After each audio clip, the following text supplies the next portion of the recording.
All right, well, here are four of my favorite Thanksgiving sides. Make-ahead turkey gravy, praline top sweet potato casserole, broccoli and rice casserole, and classic macaroni salad. Enjoy, everyone. Have a great Thanksgiving. Well, I know it's not Thanksgiving, but it's close. It is almost mid-October, and there are a lot of things you can do ahead of time.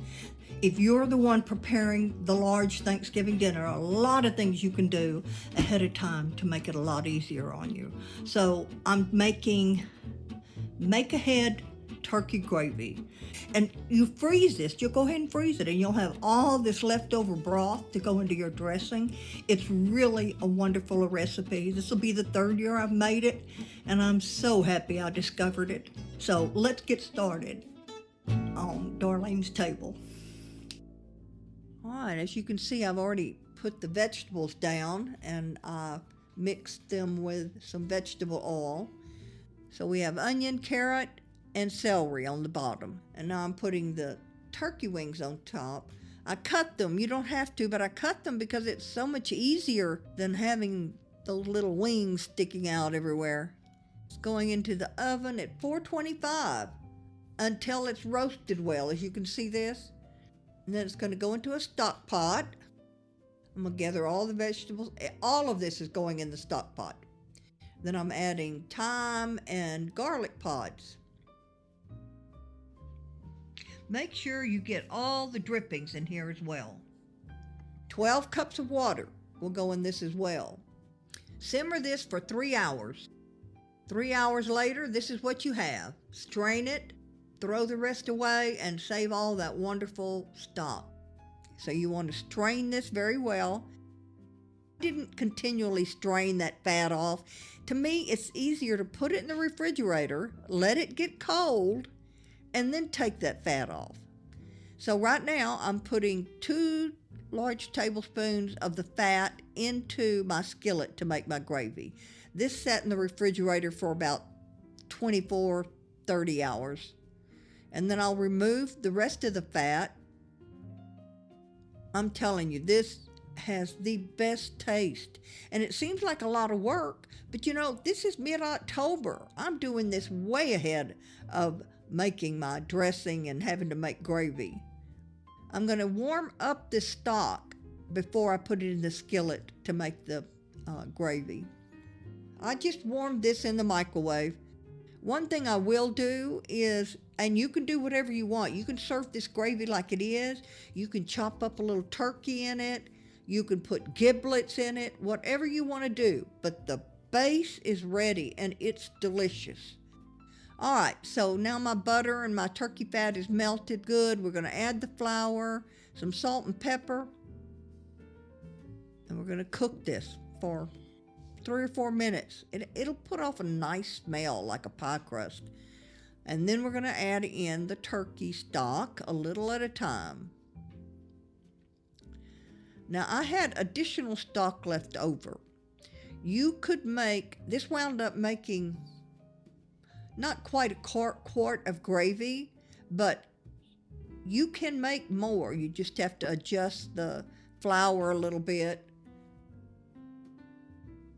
So this gravy is going in the freezer after it cools off. And I've got my turkey gravy made for Thanksgiving. One less thing to do. All right, this is the amount of stock I had left after measuring out my 4 cups for the gravy. I'm going to put that in the freezer and use it to go in my dressing for Thanksgiving. This is the gravy going into the freezer for Thanksgiving. Please let me know what you think in the comments. And if you like this video, do us a favor and click the like button and hit the bell so you'll be notified when we post another video. We hope to see you again soon on Darlene's Table. Have a blessed day. Praline top sweet potatoes. This has become one of those family traditions at our house for Thanksgiving. Along with turkey and dressing, it's an absolute necessity. At least my family thinks so. Let me show you how to make this so you can make it for your family on Darlene's Table. Good morning. Praline top sweet potatoes. That's what I'm making today. Great Thanksgiving dish, great Christmas dish. It's a great dish anytime. But I'm going to start first with the topping, and then we'll set that aside and mix the sweet potatoes. So we're going to start with brown sugar, flour. I'm going to mix this up pretty good.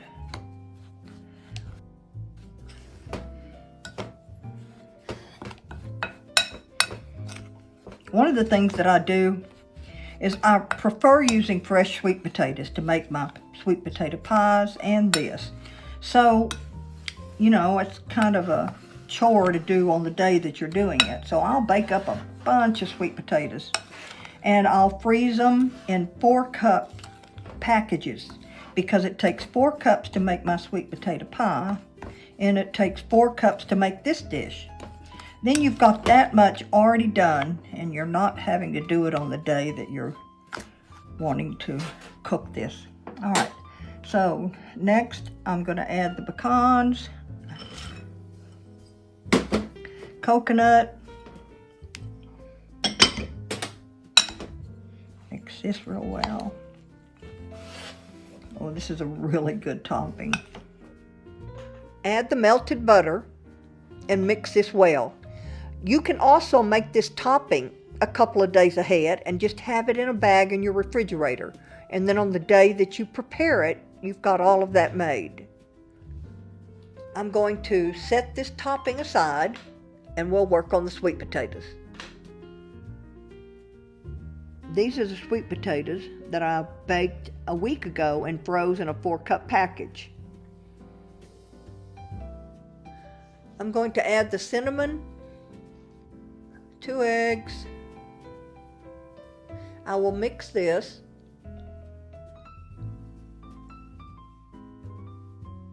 I'm adding 1 stick of melted butter.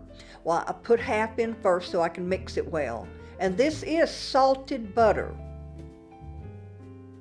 I'm adding the second half of the melted butter.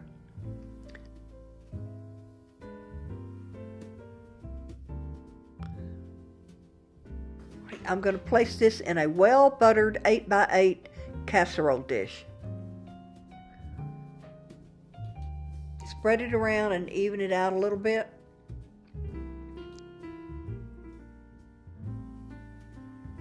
Ready for the topping. This is such a wonderful topping.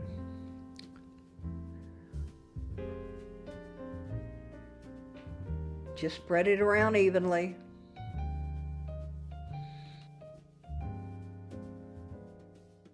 Into the oven at 350 degrees for about 35 minutes.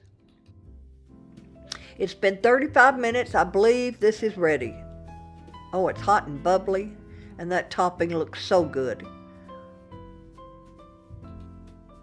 A nice crunchy topping on top of these wonderful sweet potatoes. Oh, doesn't that look good? Crunchy topping of coconut, pecans, and brown sugar laid on a soft bed of mashed sweet potatoes. This is a wonderful side dish. I hope you give it a try. It could be your family's next food tradition. Anyway, we hope to see you again soon on Darlene's Table. Have a blessed day. A casserole that your family will love. Let me show you how to make it on Darlene's Table.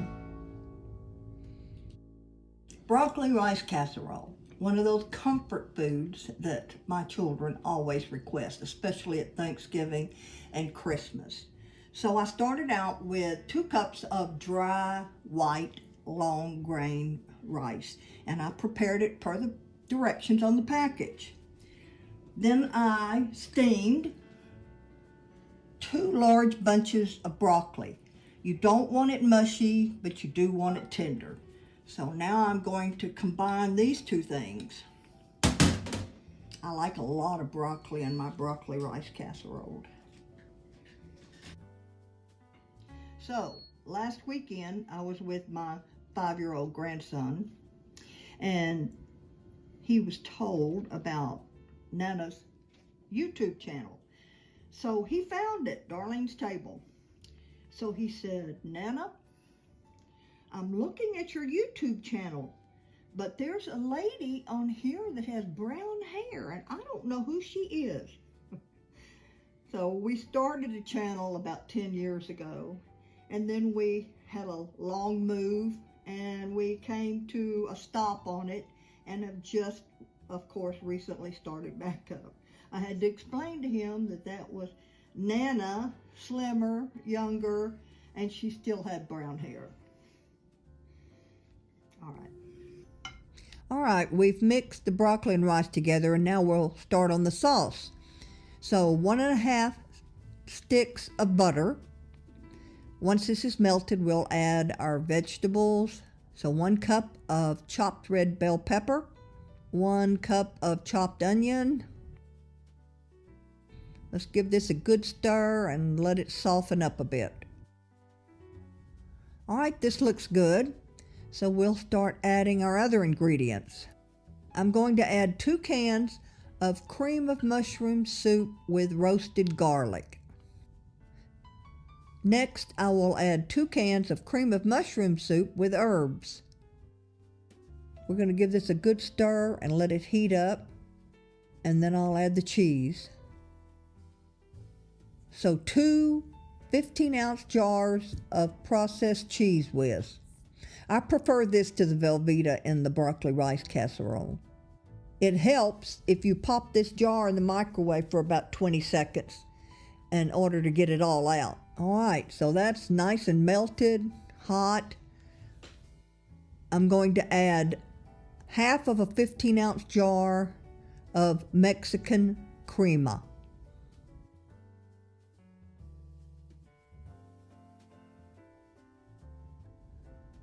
And again, what I call my magic sauce, the Louisiana Gold green sauce, but you can add your favorite pepper sauce. This is not hot, it just adds a great flavor. If you want this dish hot, you can add some chopped jalapenos to this. You'd add them at this time. We'll stir it up, bring it back to temperature. Ready to pour over our broccoli and rice that we've already mixed. I hope my bowl's large enough. I usually use a large red Tupperware bowl. This makes it a little easier to mix, but I believe this will work.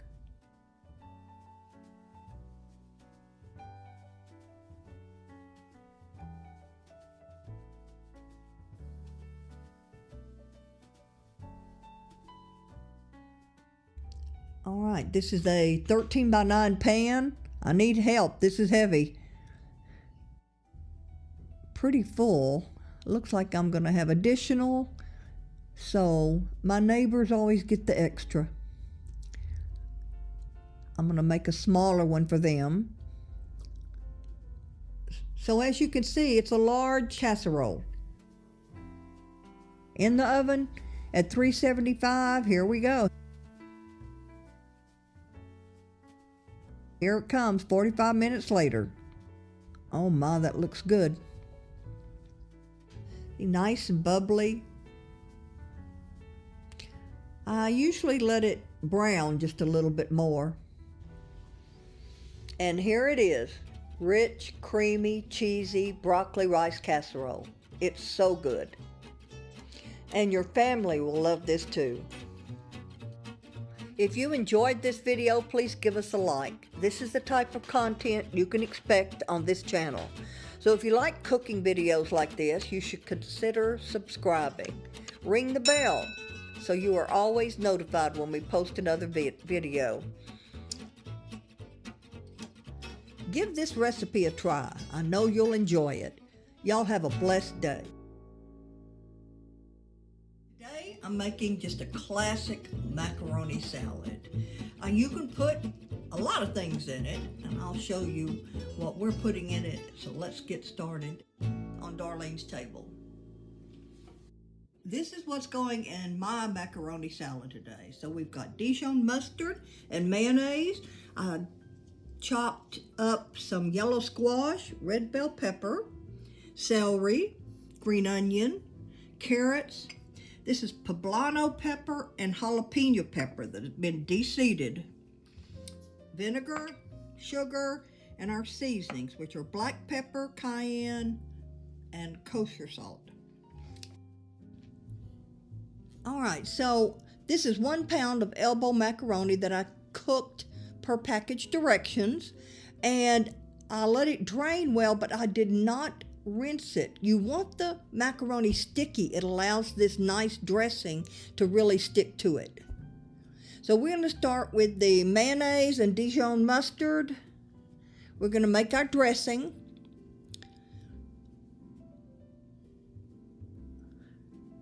I'm adding 2 tablespoons of just white vinegar.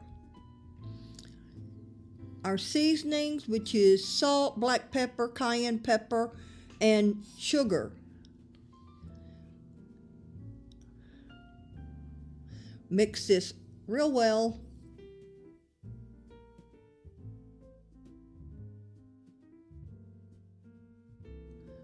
All right, a whisk will work better with this at this point. This is a delicious dressing. Now I'm going to add all the vegetables, the celery, red bell pepper, green onion, that's jalapeno and poblano peppers. I used the matchstick carrots that you can buy in the grocery store, and a cup of cubed yellow squash. There are many options for this. Now you're going to really mix this well with the dressing. All right, so back with the macaroni.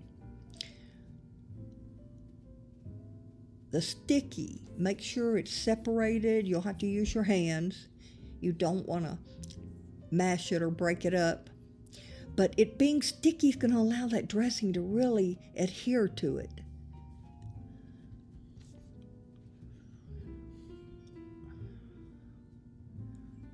All right. You need to chill this once we're finished for at least 4 hours. Overnight's even better. It really makes the flavors come out.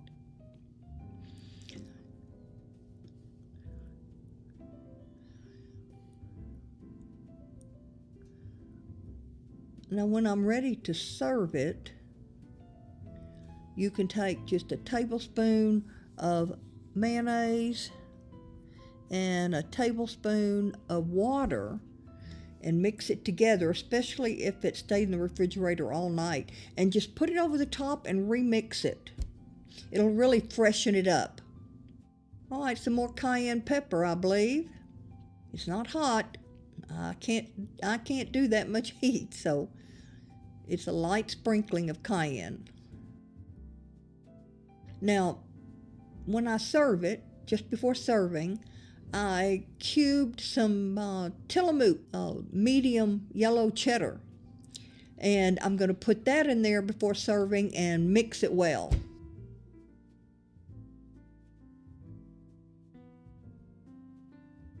But most likely I'll let this sit overnight. That's why I don't want to put the cheese in it now. I want it really fresh. You have many options. You could put whole grape tomatoes, chopped fine fresh broccoli. You could put green peas that have been thawed, the frozen ones, and even zucchini, all kinds of things. Also black olives. I wouldn't put too many more things in it. Classic macaroni salad, loved by all and easy to make. You can't go wrong with macaroni salad, and I love the dressing on this salad. So many options for this. Even shrimp or crawfish would be a nice addition. The only hard thing about salad is deciding what to include in it. And isn't it pretty? Now you can find the printable recipe on our new website, darlenestable.com. I really appreciate you guys, and I hope to see you again soon on Darlene's Table. Have a blessed day.